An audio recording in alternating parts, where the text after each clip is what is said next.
veces pienso que hay entierros que no son para los muertos, sino para enterrar a algo que todavía respira, algo que no quiere estar ahí, algo que está esperando.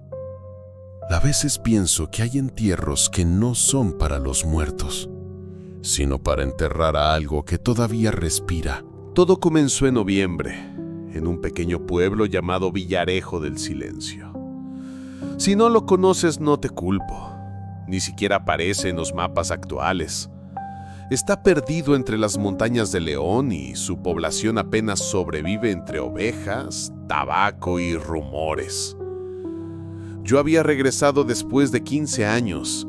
Me fui a Madrid para estudiar, huir, olvidar. Pero cuando mi tía murió, no tuve más remedio que volver. Ella me crió como a una hija. Me enseñó a coser, a rezar y a callar. Porque en ese pueblo, hablar demasiado siempre tuvo un precio. El entierro fue una tarde gris. Nadie lloraba. Nadie hablaba. Solo miraban al ataúd con ese gesto tenso que se tiene cuando uno se siente observado. No fue un entierro normal. La tumba ya estaba abierta cuando llegamos, y la tierra alrededor olía a humedad vieja, como si alguien la hubiera removido desde dentro. Después de bajar el ataúd, un viento extraño recorrió el cementerio. Y lo juro por Dios, escuché un murmullo, como si la tierra susurrara. Pensé que era mi imaginación, pero cuando miré a mi primo Daniel, él me miraba también, y asintió, pálido. Él lo oyó. Esa noche dormí en la casa de mi tía, una casa que no visitaba desde que era niña. Todo estaba cubierto con sábanas, polvo, silencio, y ese olor, dulzón, como madera podrida mezclada con algo cálido. No sabría describirlo, pero me ponía nerviosa. A la madrugada desperté con un golpe. Pensé que era una rama, una ventana, pero al bajar al salón vi la puerta principal entreabierta y en el suelo, tierra. Montones de tierra, como si alguien hubiera entrado con las manos llenas de barro y no quisiera esconderlo. Seguí las huellas hasta la cocina. Allí, encima de la mesa, había una nota escrita a mano. El entierro no ha terminado. Me paralicé. Revisé toda la casa. Nada. Ninguna señal de intrusión. Las cerraduras intactas. Pero el miedo ya se me había metido en el cuerpo como un cuchillo en mantequilla. Al día siguiente fui al cementerio. Algo en mí me decía que debía volver. La tumba de mi tía estaba ahí, pero algo no cuadraba.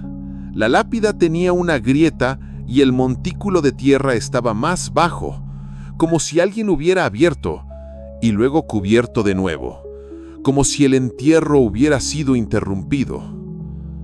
Le pregunté al sepulturero, un hombre mayor llamado Ernesto, casi ciego y con la cara marcada por viejas quemaduras. «Aquí no se entierra nada sin moverse primero», me dijo, mientras escupía tabaco. «En este pueblo la muerte no es el final, es solo una pausa». Me marché sin responder. Esa noche soñé con mi tía, pero no era ella. Era su cuerpo, desnudo, en una habitación oscura, de pie, sin parpadear, y me hablaba sin mover la boca. «Ven conmigo, no cierres la caja todavía, aún no he terminado». Desperté gritando. El teléfono sonaba. Era Daniel. Temblaba. Me dijo que escuchaba golpes en la pared que da al cementerio.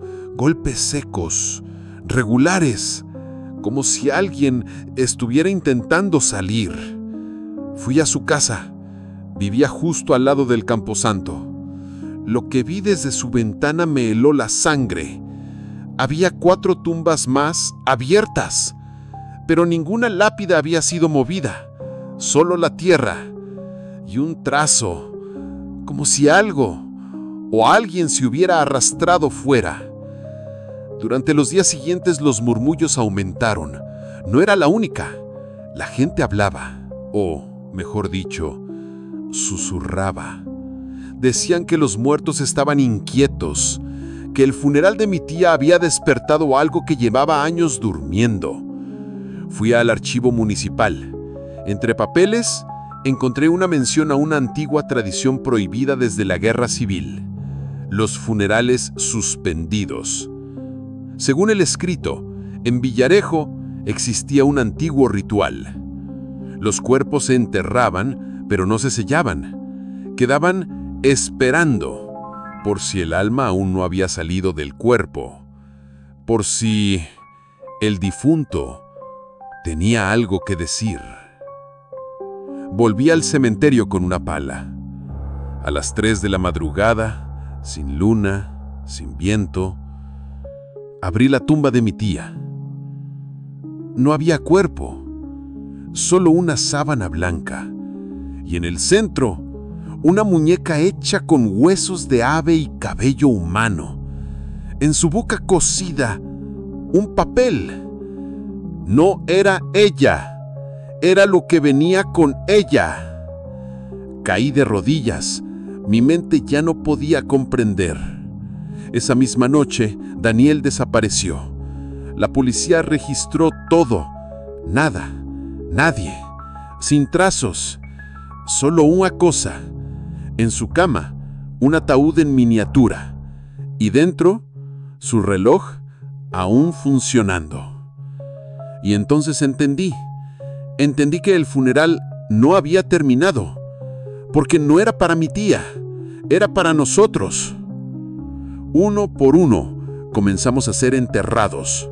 No físicamente, no aún, pero sí de otra forma, como si una parte de nosotros muriera cada noche, cada vez que despertábamos a las 3:33 con los oídos sangrando por el susurro de tierra moviéndose.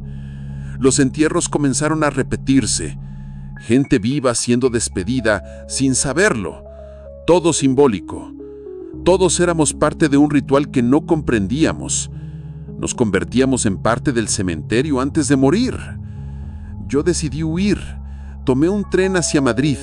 Pensé que la distancia me protegería. Pero al llegar a la estación noté algo extraño. Mi nombre estaba en una esquela. Una esquela clavada en el tablón de la parroquia. Fecha de defunción: esa misma noche. Corrí, pero no se puede correr de algo que ya te ha enterrado en vida, porque el funeral no se detiene solo porque tú no estés. El funeral no termina hasta que todos estén dentro. Ahora, mientras grabo esto, escucho los pasos bajo mis pies, en la madera del apartamento, como si subieran desde la tierra. No hay tierra aquí, pero ellos la traen. Y en este momento exacto puedo olerlo otra vez. Ese perfume dulce y pútrido, como si alguien estuviera cocinando flores muertas.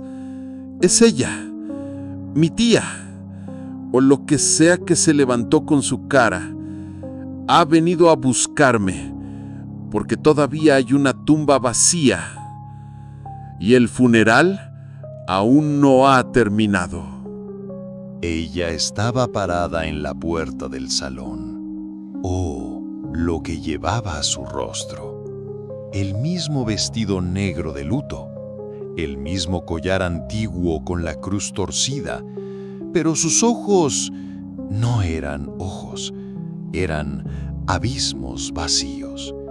Y dentro de ellos, tierra, solo tierra, girando, tragando, viva. No pude gritar. Mi cuerpo se negaba a reaccionar. Ella entró. Sus pasos no hacían ruido, como si no tocara el suelo, como si flotara en dolor. En las manos llevaba un pequeño ataúd de madera vieja, agrietado por el tiempo, y sobre él mi nombre, Laura. Lo colocó con una suavidad aterradora sobre la mesa y habló. Pero no con voz. Era como si las palabras retumbaran dentro de mi cabeza, desde dentro, desde muy abajo. Huiste del cementerio, pero no del juramento. El entierro solo termina cuando todos entran. ¿Estás lista para descansar? Me oriné encima. El suelo bajo mis pies se resquebrajó. Polvo marrón comenzó a salir de las grietas. Mi casa se estaba transformando en una tumba. Las paredes se pudrían ante mis ojos. De la madera emergían clavos oxidados como dedos deformes. El techo lloraba, crujía, y entonces todo se apagó. Desperté dentro del ataúd, boca arriba, encerrada. Mi corazón golpeaba tan fuerte que retumbaba en la madera. Pateé, intenté gritar, pero mis pulmones no respondían. Y entonces, una voz susurró en la oscuridad. Ahora sí, el entierro ha terminado. Creí que era el final, pero cuando volví a abrir los ojos, estaba en mi habitación. Despierta, empapada de sudor, en silencio. El pequeño ataúd seguía ahí, sobre la mesa, abierto. Dentro, una réplica exacta de mí, hecha de cera, con los ojos cosidos, y al lado una nueva nota. Aún falta uno. Desde ese día, cada vez que cierro los ojos, veo la lápida con mi nombre. Y no importa dónde esté, siempre siento el peso de la tierra sobre mi pecho. Siempre escucho las voces. Voces que me llaman, que susurran, que esperan. Porque al final, el entierro nunca termina. ¿Tú crees que esto realmente ocurrió? Si esta historia te tocó, es porque este video tenía que encontrarte. Suscríbete al canal, pero solo si tienes el valor suficiente, porque la próxima vez, quizás el nombre en el ataúd sea el tuyo.